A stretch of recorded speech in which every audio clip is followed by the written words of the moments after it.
ہاں خان صاحب ابھی آواز آ رہی ہے آپ کو؟ ہاں ٹھیک ہے۔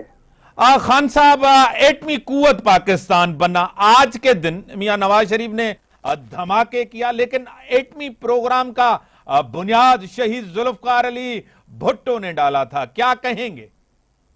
تاریخ ہمارے سامنے ہے، شہید ذوالفقار علی بھٹو ایٹمی صلاحیت کے خالق تھے، ابتدا انہوں نے کی۔ Doctor Abdul Qadeer Khan is on the record. Bhutto صاحب نہ ہوتے تو میں سمجھتا ہوں کہ پاکستان ایٹمک انرجی کی طرف جاتا ہے۔ لیڈرشپ میں جرت ہوتی ہے، ہمت ہوتی ہے، ویژن ہوتا ہے، اور وہ فیوچر کو اپنے سامنے رکھ کے پاکستان کے وجود کے نقطۂ نظر کو سامنے رکھتے ہوئے ضروری سمجھتے تھے کہ بھارت کے ایٹمی صلاحیت ہو جانے کے بعد پاکستان کے لیے انیویٹیبل تھا کہ پاکستان بھی ایٹمی صلاحیت کو حاصل کرے، اور نہ صرف وہ بلکہ میسائل ٹیکنالوجی جس کے بغیر کے ایٹمی صلاحیت بیکار ہوتی ہے، وہ شہید محترمہ بے نظیر بھٹو لائیں۔ تو میں یہ سمجھتا ہوں کہ آج کے دن جب ہم یہ اس تاریخ کو یاد کرتے ہیں تو پہلے بھٹو صاحب کو یاد کرنا ہوگا، ڈاکٹر قدیر کو یاد کرنا ہو، اور محترمہ بے نظیر بھٹو کو یاد کرنا ہوگا۔ They are the founders of the atomic technology.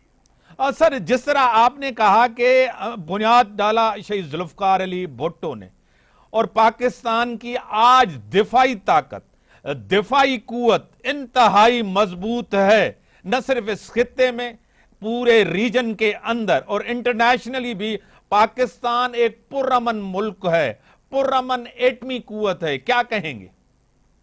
میں تو یہ سمجھتا ہوں کہ بھٹو صاحب کا ویژن تھا، میتھ آف دا انڈیپینڈنس پڑھ لیجیے، اس میں آپ کو یعنی در بدر جو ہے چیزیں ملتی ہیں ہمیں۔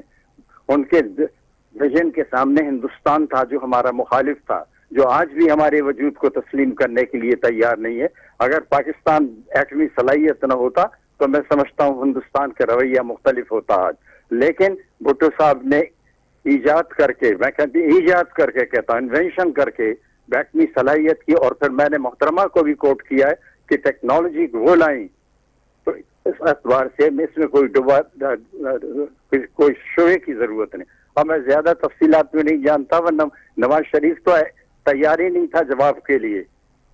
حیدرآباد کے اندر جلسہ ہو رہا تھا ایم آر ڈی کا، اس میں آپ کے اسلم بیگ بھی موجود تھے، تو محترمہ نے تو کہا تھا کہ چوڑیاں پہن لو اگر تمہارے ہمت نہیں ہے تو، لیکن ان تفصیلات میں نہیں جانا چاہتا، لیکن یہ تسلیم کرو کہ انوینشن جو کی ہے بھٹو صاحب کے علاوہ کوئی دوسرا بندہ نہیں ہے۔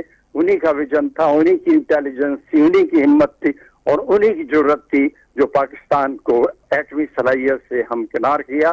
میں یہ سمجھتا ہوں کہ بھٹو صاحب کا مقابلہ تو بہت بڑے لیڈرز میں ہے۔